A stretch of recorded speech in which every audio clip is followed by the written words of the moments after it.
And we say asuyutit for hello. This is how you say hello in Mi'kmaq. We. Ganche. Ganche. Southern Shoshone.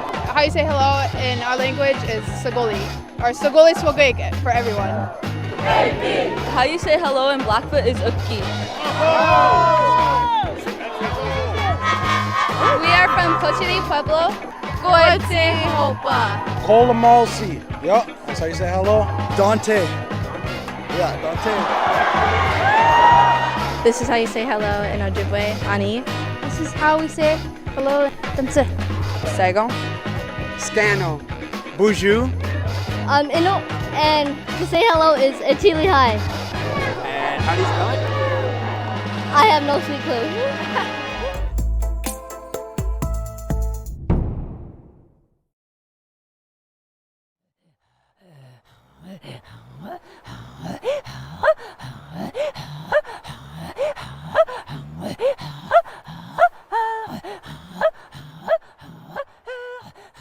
I think and I believe I wanted to learn throat singing because that's my destiny. I was born to throat sing. I was created for this. I was created to be the person I am and sing the songs I do and influence the people I do. I was put on this earth for a reason, and one of them is to throat sing and carry that part of our culture on.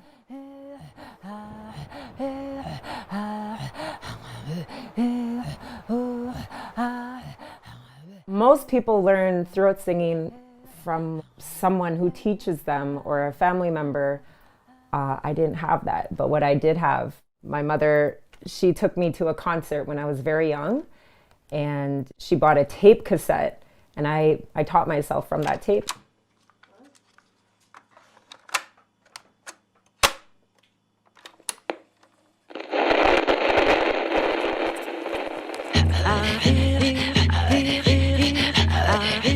My name is Charlotte. One of my Inuktitut names is Katdu, and in our culture, namesake tradition is very important. I'm a professional singer and throat singer and a performing artist. I grew up here in Ottawa. I was born here in Ottawa as well, but my mother, she's from Panokto Nunavut, so I have like very strong connection to Pang. Aliyah, are you going to help me mix the bannock? Okay, let's get you a stool so you can... I can do it by myself. No. So the reason I do what I do is my mom. My mom gave me this tape cassette, and my mom really helped me that way because it shaped me into who I am from this tape cassette. You need a little bit of help? Yeah, okay. I'll do a little bit and then... My Inuktitut name is Sauloapik, so I was given that name when somebody died in our camp. Do you like bannock? Yeah. Palauga? Can you say palauga? Laga. Mm. What language is that? Inuktitut. I was invited to go to a concert, and there were two women who would be performing that day. I decided to bring Charlotte to that event. Little did I know that she was really going to have a big reaction to it. She really wanted to learn how to do that, how to do the throat singing. So once I saw the reaction that my little girl just had, I decided to think of ways where I could encourage her, because it's something that I didn't learn. It wasn't practiced. Even in the camp that we lived in, it wasn't practiced. It wasn't passed down to us children. There's things that were discouraged by the non-Inuit back in that time, so I think it was because of that. These are done, but we still have a few more to go. So when Aliyah was born, she was born at the civic. Charlotte requested the kuluk to be lit when she was giving birth. When she needed to focus, she would stare at the flames of the Kodilate, Charlotte? When I was pregnant, I would throat sing, you know, whenever I could, whenever I wasn't so tired. But I would throat sing to her while she was in the womb, and I would make songs for her, and I would keep throat singing. I'd speak Inuktitut to her. I'd read to her, and when she came out, you know, it's only natural that she's a throat singer. She knows how to throat sing. She astounds me. She makes noises that I wasn't able to make until I was in college. And Aaliyah does that. And I'm like, how can you do that? You're 4.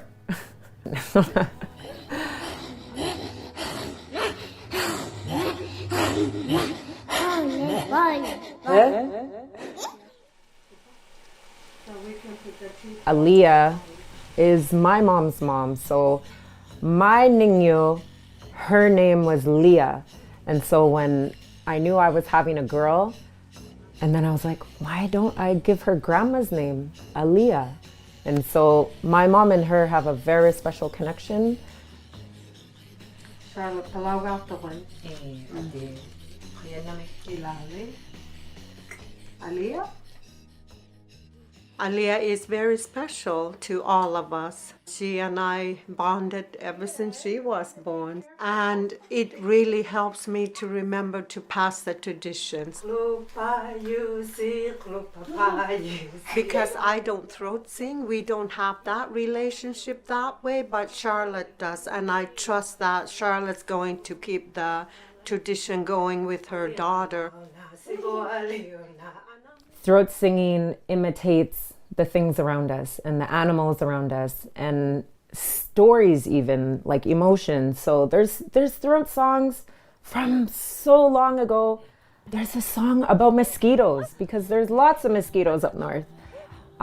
There's a song about the river because there's lots of water up north.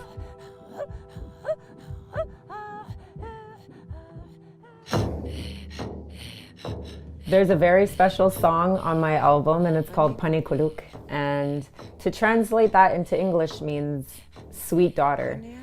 So I wrote that song for my panik and I've always wanted to give her that part of me, the most vulnerable, true, authentic part that I could ever give someone. I wanted to give it to her as a gift. My love for you. In the chorus in Panikuluk, I say just really endearing things like, I love you so much, I'm so proud of you, you know, just very, very positive affirmations for her.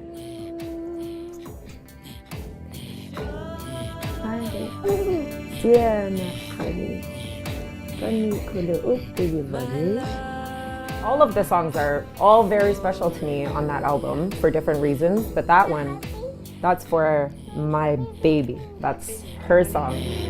Now I try to happy. I am very happy. Biso katigi ludi. Dasio nyapaki. Dasio laomiga. Came from Wamata First Nation. In the era I grew up, it was actually really rough. Like, you know, it wasn't a hood, it wasn't a ghetto. It was like in between. My mom was hard on the drugs back then. Just led me to a bad life real quick when I was young, and that's the reason why, pretty much, is because it was my environment. I don't know, she went through a lot, and I don't blame her for the route she chose early in life. But she's doing good now. She's been clean for so long now, for like 12 years or more.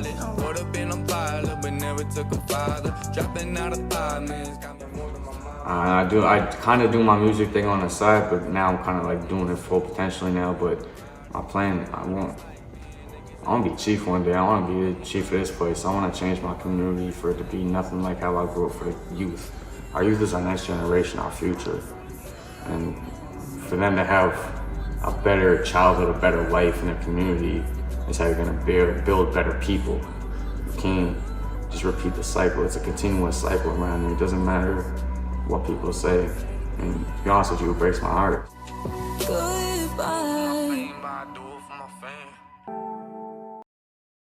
You want the cash? I'm trying to get the cow. You want the truck?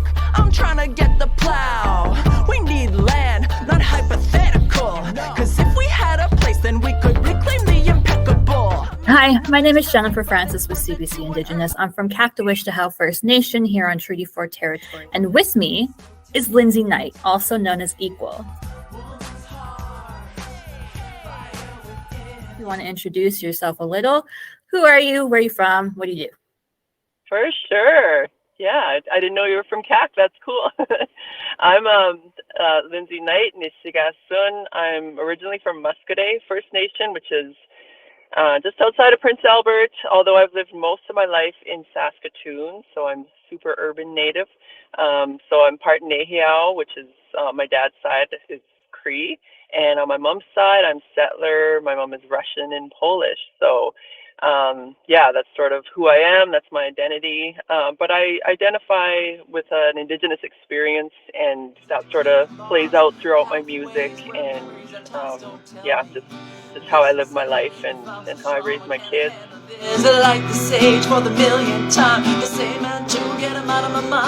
Have any sort of artists, Indigenous artists, who influence you or that you listen to and are really, really passionate about or a big fan of?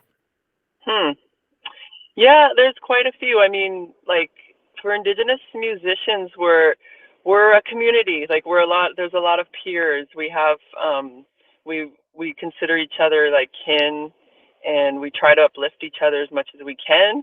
And for me, I've been really fortunate to get to travel a lot with music and get to meet a lot of Indigenous artists from other places.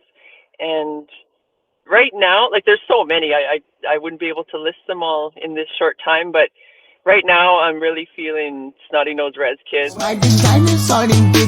They're just blowing up, and they're amazing guys to work with and to perform with. I would definitely shout them out right now. Of course, the Hallucination. Used to be a tribe called Red. They're also super amazing. So proud of them. Yeah, there's so many. Is there any sort of like, what kind of hurdles and challenges did you have to overcome to get to where you are right now? Yeah, I mean, like I guess being a hip hop artist, I go by Equal. I've been doing that for like over 20 years, so it's been quite a journey. The biggest hurdles, I guess, were gender. That's a huge thing because being someone who identifies as a woman in hip hop has always been a challenge, not just Indigenous, but just being a woman in general is always a challenge with hip hop. So I've had to negotiate that all of my life. And but then also being Indigenous, there's those added sort of layers of lack of opportunity, lack of opportunities to present and to, expose our music to other parts of society that normally wouldn't know anything about who we are.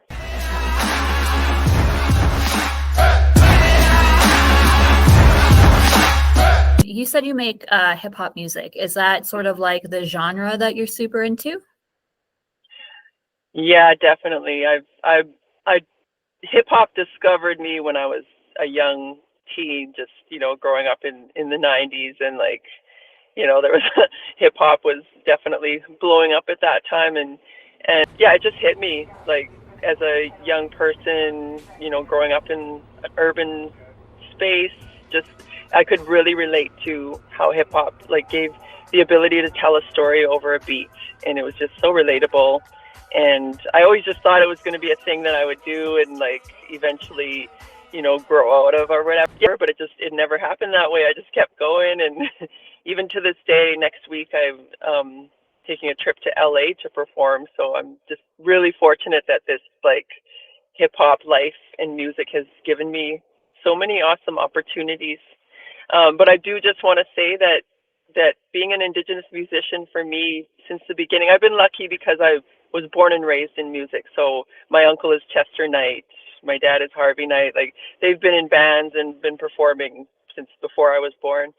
And so it's really a natural thing. But what they've taught me and what I've learned about Indigenous music is that the idea of entertainment is one thing, the idea of success is one thing, but to be an Indigenous musician, the most important thing about that is the community. So above and beyond being, I guess, successful in the industry, it's how the community responds to you and embraces you. And to me, you know, having a kid come up and say you're awesome and, you know, your music is like really inspiring, that's pretty much to me worth a mansion. Like, it's more than any kind of accolades, awards, or money that I could receive, is to hear one of our young, like, Indigenous kids come up and say, you're dope. So yeah, I just wanted to really say that, because it's really important to say, as Indigenous, what makes us Indigenous musicians, and it's definitely that idea of community and how that sort of takes more importance than any kind of individual success. I 100% agree. And I love Indigenous artists, and I'm like really glad I got to talk to someone who makes really great music. And artists like you are really important to, like, not only Indigenous culture, but to the music scene as well. So I just wanted to thank you so much for talking to me. Oh, nice. Well, thanks so much, Jennifer. It's been awesome to be on. Woman's heart, fire within.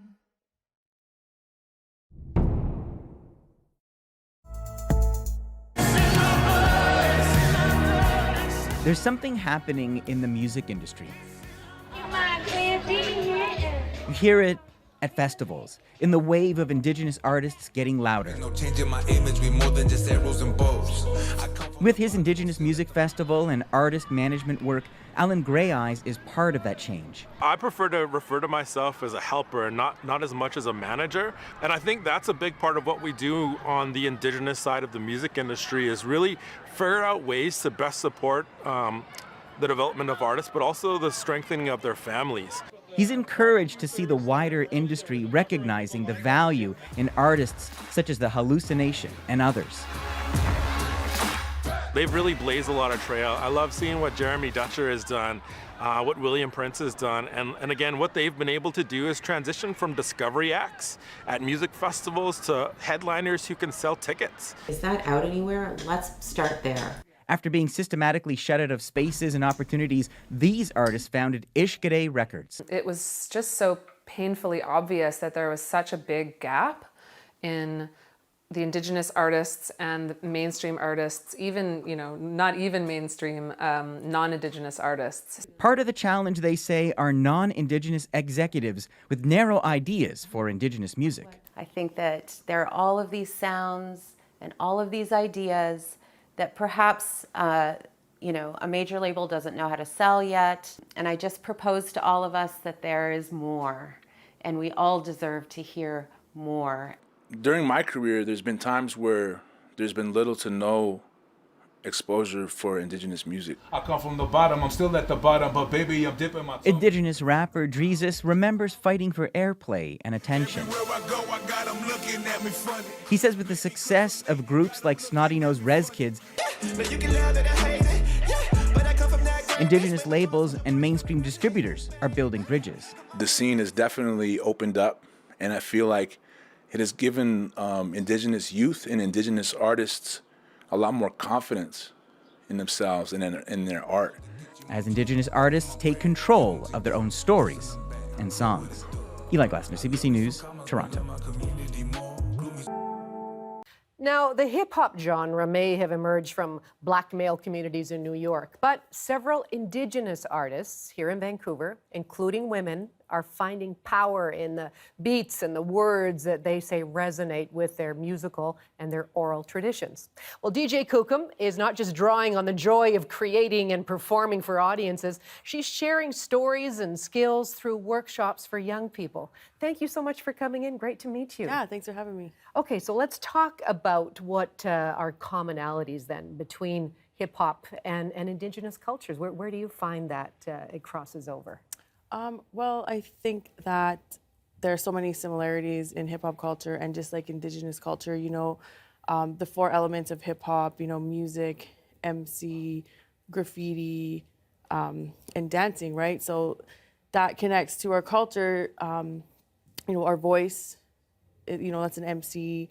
The drum is the music and arts. Every Indigenous person is an artist.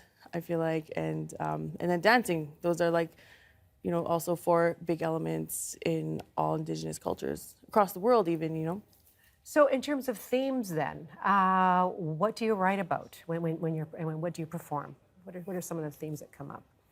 Well, I work with a lot of Indigenous hip hop artists, and they talk about a lot of issues that are happening with our people, politics and stuff. They talk about the environment. They do talk about cultural practices and, just trying to get your story out there, positive stories and stuff, and just trying to kind of change the vibes of, not talking about partying and clubbing and stuff like that. We're trying to spread a positive message rather than, negative.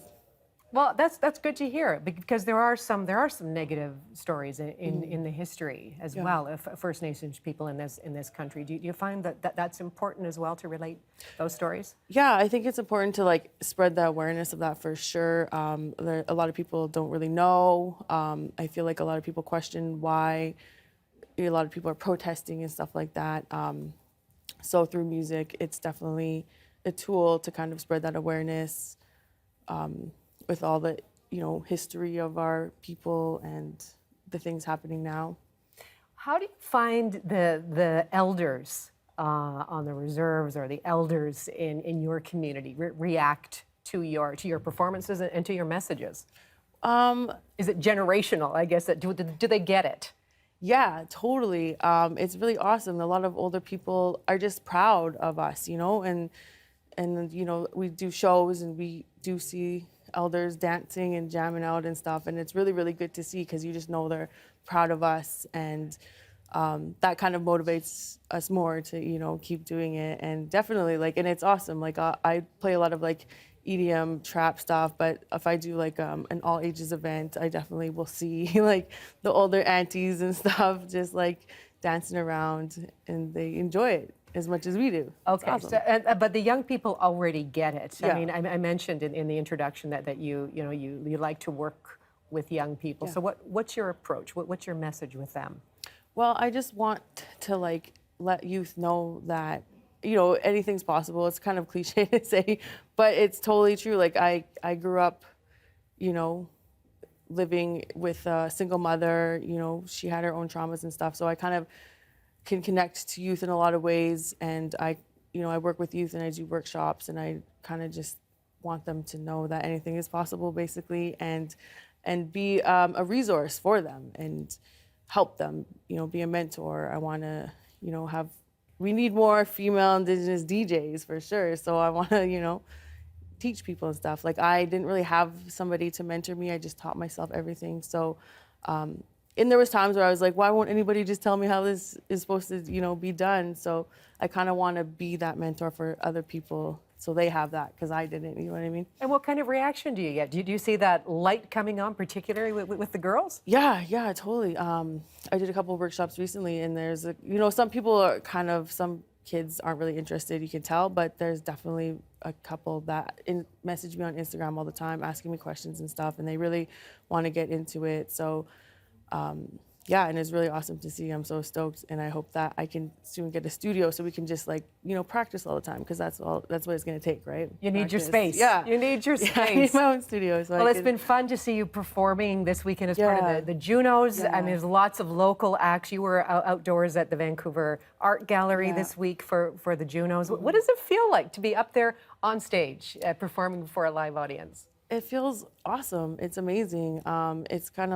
It's just everything in the world, all the stresses and stuff in life just kind of disappear. You're just on stage in the moment. I'm performing with Mob Bounce. They're my brothers, they're family.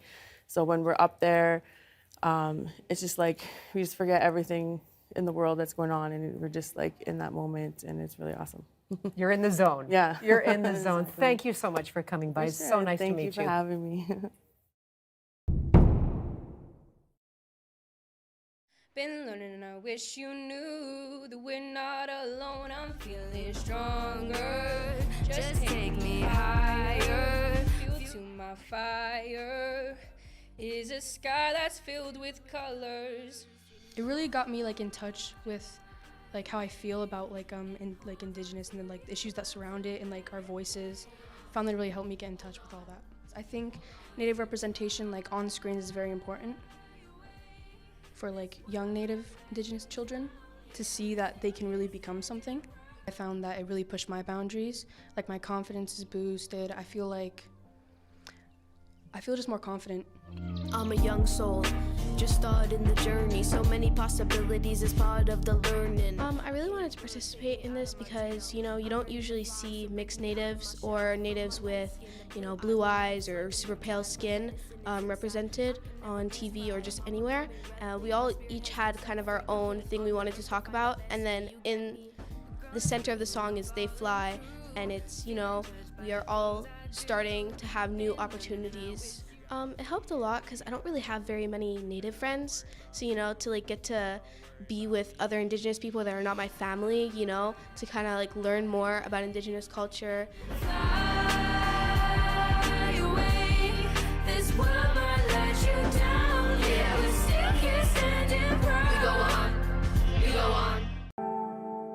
Hi, I'm Sarah Kay here with CBC Thunder Bay at Thunder Bay's favorite festival, Wake the Giant. Follow me, let's get in there.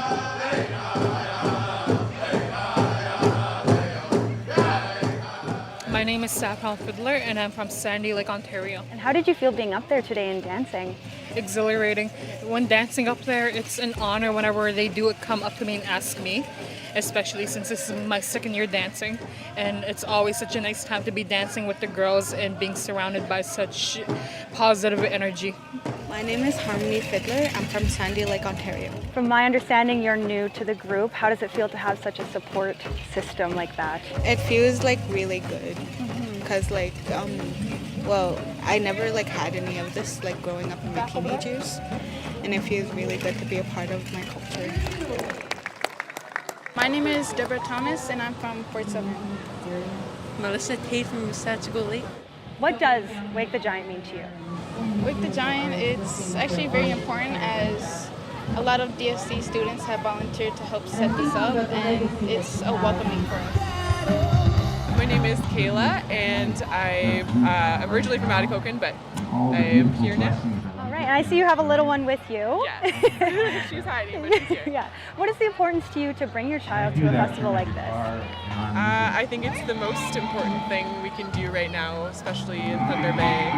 It's really important to show what kind of values we have as individuals and as a community, and that there's, you know, no change is going to happen without recognition and effort and learning and appreciation. And that's, you know, this is like an awesome thing to be part of, and I'm really appreciative to everybody that has worked so hard to make it happen. I'm Adam Fiddler. I'm from Sandy Lake and I'm in grade 12. And did you get to go through the DFC experience yesterday? Yes, I went through that yesterday. What was your favorite part of that? I did culture sitting, so we just sat around the circle and he talked about it, and we went into VR in my second period. Great. Yeah. All right, Meek Wedge, thank you so much. Nice meeting you. Yeah, nice meeting you too. Have a good time. My name is Tessa. I'm in grade 11 and I come from Sandy Lake. And what does Wake the Giant mean to you? This is my first time here, actually, but it looks really cool. I mean, there's a lot of people from different communities. I think it's great for everybody to get together. I'm Ace Nambi from Sandy Lake First Nation. Right. And from my understanding, you live in Toronto now. How does it feel to be kind of closer to home? You know, it's really nice. It's really nice. I saw a lot of family up there, and you know, it's special. This event's special. What this event's trying to do is really special. Kind of, you know, bringing the Indigenous and the non-Indigenous community together and just kind of showcasing Indigenous excellence is something I think is overdue. You know, I grew up in this town, so I kind of know what it used to be like, and you know, this is a very important first step. Peter Fiddler. I'm from Sandy Lake, Ontario. Right. Is this your first Wake the Giant experience? Yes. Yes. How is it so far? Good. It's been good? Yeah. Did you participate in the DFC experience? Yes. How was that for you? It was good. Yeah, what was your favorite part? Playing volleyball with the Lakehead University students. Amazing.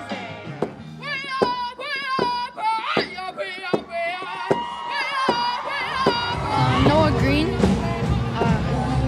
Edmonton.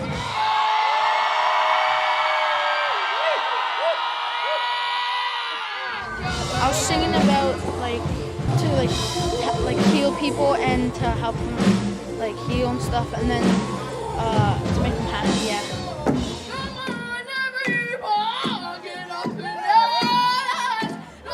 And who are you most excited to see? Steve Aoki. Steve Aoki, actually.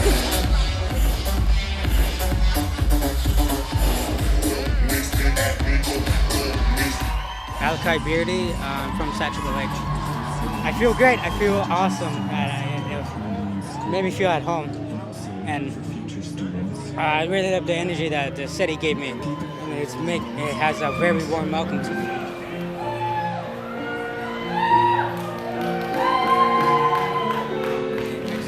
I just play how I feel. And there's no, I cannot put it into words. It's just like, it just comes to me when I play it. And it just, I cannot say it, so, but I just let go of it and I just went for it. What a day. We had a great time hanging out with the students of DFC. I had a great time. I'm thinking they had an absolute blast. So thank you for coming and hanging out with us while we celebrate, unite, and come together. Thank you for hanging out with us at CBC. Different cultures, traditions, and languages, where food unites them all.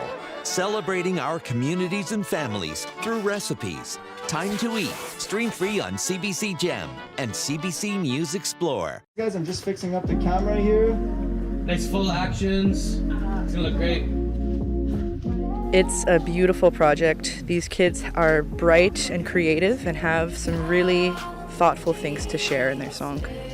I think it's going to be wonderful. I feel like the community is going to get a really good sense of the youth and get uplifted for sure. If you want things to be like the old times, let it out if it's eating you inside. Messed up, now you're regretting it. I try hard to communicate.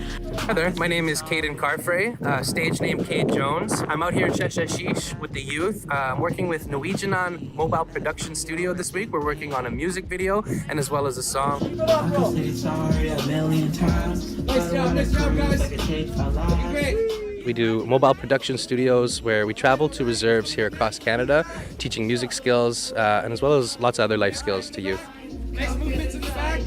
Once the filming is done, this song is going to be everywhere. These kids are going to have their voices heard all across Canada. So we're really, really excited. The kids are excited, and the weather today is beautiful. So we're ready to go. We're hyped up. Nice. Good job, Nikisha. Learning from your mistakes. We got chorus coming up. So hands like this, Yes. Hey. And 1, 2, 3, chorus. My name is Deanna Jordan Montague. I go to school on Sheshachish School. I'm 17, and I just joined this program with these music producers. I actually learned a lot from it. It was actually a really nice and beautiful experience. I feel kind of sad that they're going to have to leave tomorrow, but I know that there's going to be a whole other community that's going to be like this but somewhere else, and they're going to have a great experience. I hope, people enjoy it, and especially hope that, they don't mind my part. Yeah. Bit scared on that part, I mean, my mom, she was concerned, and and now she got me concerned too. I think she's going to be pretty excited to see the final product. I hope she is.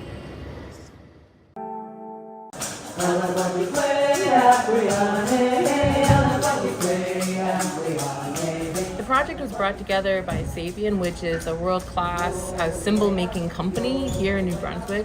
So it was their project, and just bringing people together and just having fun.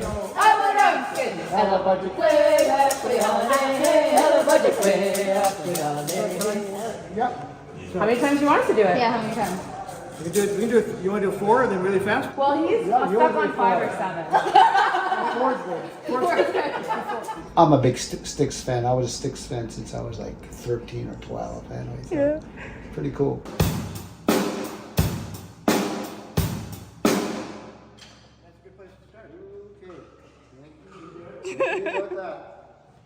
I recorded you getting the little lesson Yeah. from Todd today. That was like, you look like a little kid being like, yeah, that was awesome.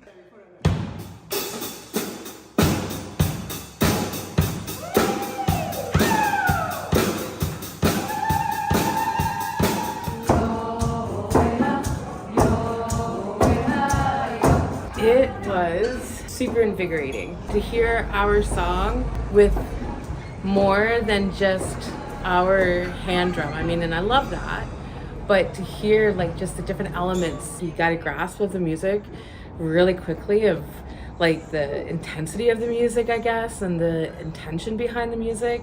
And so to hear the different sound, it was really, really cool. It was really cool.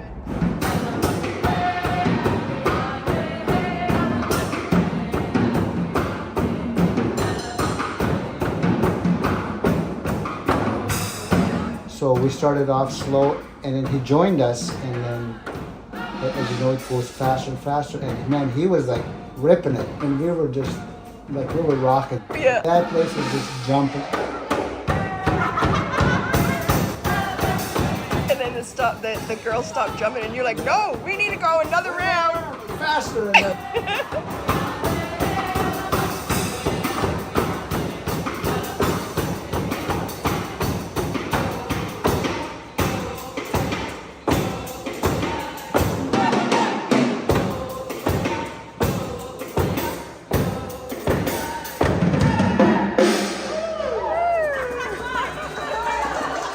I think a lot of times we want to keep our music to ourselves, but sharing it in a way with other cultures, with other people who are not from us, that are not from our culture, from our communities.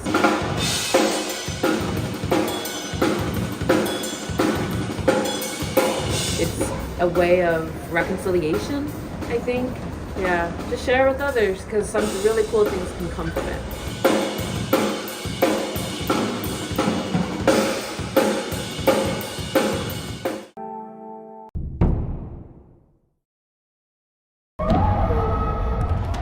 They have the say who gets the oil. When you see something that you've created get set to picture where it has, you know, these famous actors and directors, it's very surreal. And so I think everyone's mind was just blown. Do not let them die alone. We started off in a basement, hey, singing, just practicing. Hey, we wanted to learn because we love to sing. It's all about singing, making music. I never thought this was ever going to happen, any of this, eh? It's about 2 years now we have been collaborating with the band Ruben and the Dark. We went to sing at the Calgary Stampede, and Ruben invited us on stage to sing a song with him, and we had never really done that before, sang our style of music with, let's say, Western music. And we just kind of worked in what we felt was part of the song through our voices and blended in melodies. Spirit in the fire, sing it, don't sleep. Hold that mountain under your feet. With music, you know something's good when you have goosebumps. The very first notes that Bullhorn sang with us, I immediately got that feeling. Lo and behold, we go to LA one year and recorded the song Midnight Sun with Ruben. I kind of had this idea in my head, and then we just kind of sat in a room together and fleshed the song out so fast. And it was recorded in, I think, like, I don't know, we were maybe in there for an hour. That tends to be the measure of a good song too, when it really just streamlines and comes out of you. Having just lost my late brother, Blaine, his name is Suatsikiman. And when Ruben started, singing the song, I thought, why not sing my brother's name into the song? Eh? So it's part of the song says, Suatsikiman.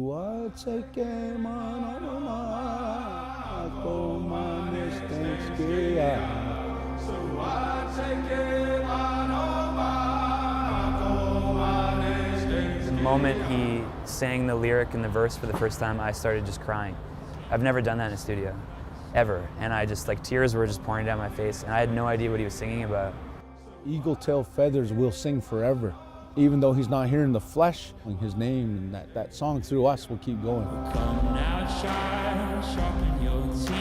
You'll sink like a stone in the belly of the... It's like old soul music, is how I would describe it. Billy and I, we have some kind of connection that as soon as we're in a room together, we can create, we can write, we can sing together. We're singers, we're powwow singers. So it's kind of like a link that connects all of us. You know how you throw a rock in the pond and the ripples, it's just happening like that. We're just kind of going whatever direction the music takes us.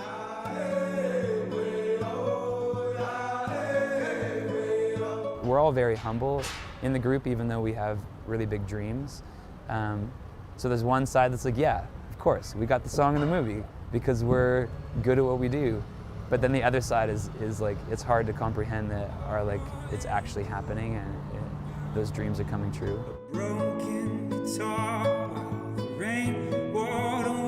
I want to see the movie, so that's really awesome. That's something special.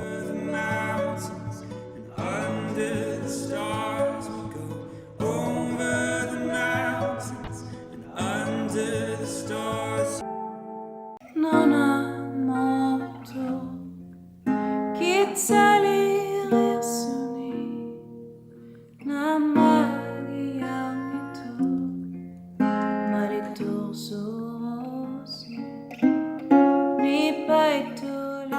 This is Inuk singer Elisapie performing The Unforgiven, a song by Metallica.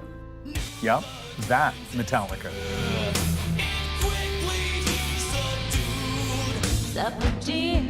Elisapie's version is from her new album, where she covers classic songs from Cyndi Lauper's Time After Time to Blondie's Heart of Glass, with lyrics in Inuktitut and videos of archival pictures from the north.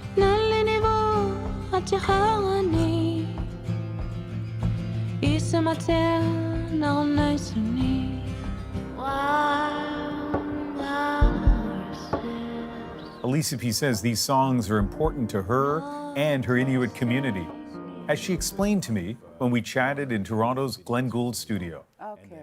Elisapie, such a pleasure meeting you, and congratulations on the new album. Thank you. Nakormik. So from Metallica to Debbie Harry to Cyndi Lauper, what inspired you to do an album of cover songs? I got in a place during COVID pandemic. I started running, and then somehow these old songs that I used to think were fun memories started being a little bit more on the very emotional side. They just became, I don't know, something was stirring, and I was like, what's going on? Why am I crying to ABBA song, you know? And then I started realizing there may be some, locked up closets of emotions that needed to be unlocked. Because this is also songs from late 60s, 70s, 80s, when Inuit were shifting to pretty much a new world, right? Mm-hmm. So I think there's a lot of nostalgia, I guess, that just hit me, and I said, okay, I must get this out because it's here and it's just too much. So, and I decided I'm going to translate them to Inuktitut because I've always wanted to do a cover album for fun, just for me. So this is what I thought I was doing until it became much deeper. Yeah. I love to think about the power of music, and especially pop music, right? So there are people in villages in Africa, there are people in the small town I grew up in, New Brunswick, and there you are in Canada's north, and we're all listening, even though we're different ages at times, listening to some of the same music. I always say these songs were ours too. Yeah. Because we often think of Inuit or Indigenous people in general, they had their thing. Mm-hmm. Yes, we do, but we also wanted to be part of somebody. So when we listen to Led Zeppelin or Blondie, it's for an instant of a song, we felt like we were being heard, we were friends, you know, or somebody cared enough for us to, because they get to our hearts too. Yeah. They made us dance. Well, it connects us, right? Like Yes. I have that, my experience with that music. You have an experience with the music, and some of it overlaps, right? Yeah. But you can take it a step further as a musician, and so let's talk about Heart of Glass for a moment, right? Yeah. Like, so I think it was like 45 years ago that song came out.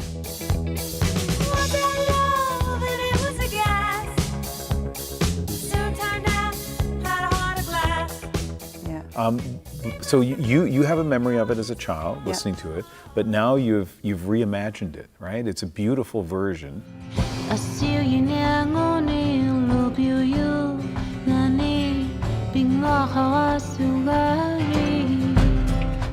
And part of it is the translation to Inuktitut. That couldn't have been easy.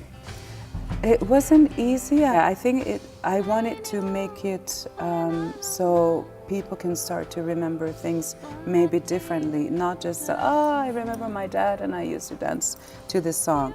Yes, but what also went on that time that maybe you need to bring back, because... What do you mean by that?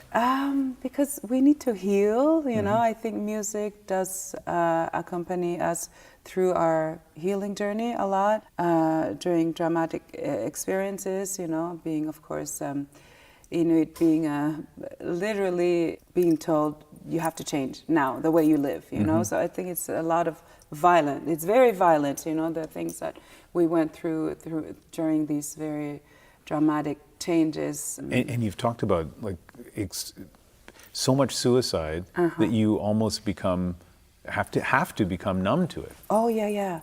We have become numb. I have become numb.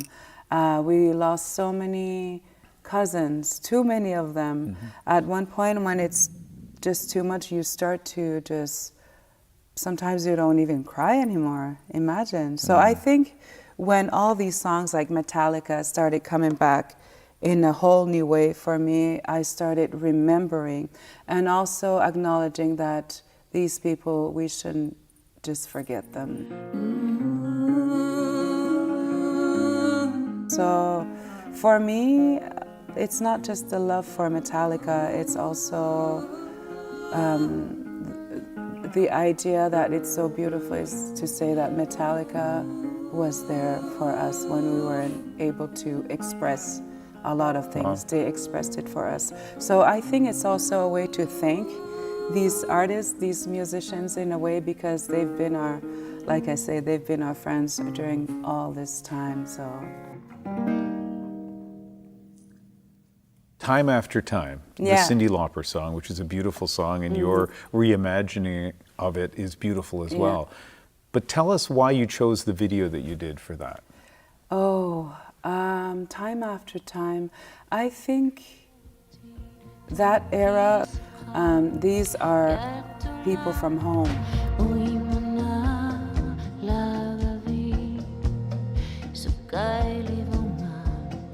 I also see people who are happy, and I also see a community that's thriving, you know, like that's really wanting to just keep moving. And there's innocence in there too, that's so beautiful.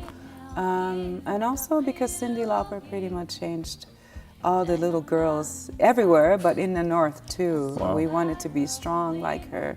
We wanted to be loud. We wanted to kind of break the rules and not just be these nice little Inuk girls. It's like, no, we wanna rock. Tell me about the moment, the person who made you realize that you could, as a young woman, actually be a singer. I had a friend who really believed in my abilities to sing. I was a teenager, and I was like, yeah, whatever, I guess, you know, I was more, And she said, okay, sing, just sit and just sing that song. I'm like, okay. She goes, you're so amazing. And then we got the album of Susan and Luca, the cassette. And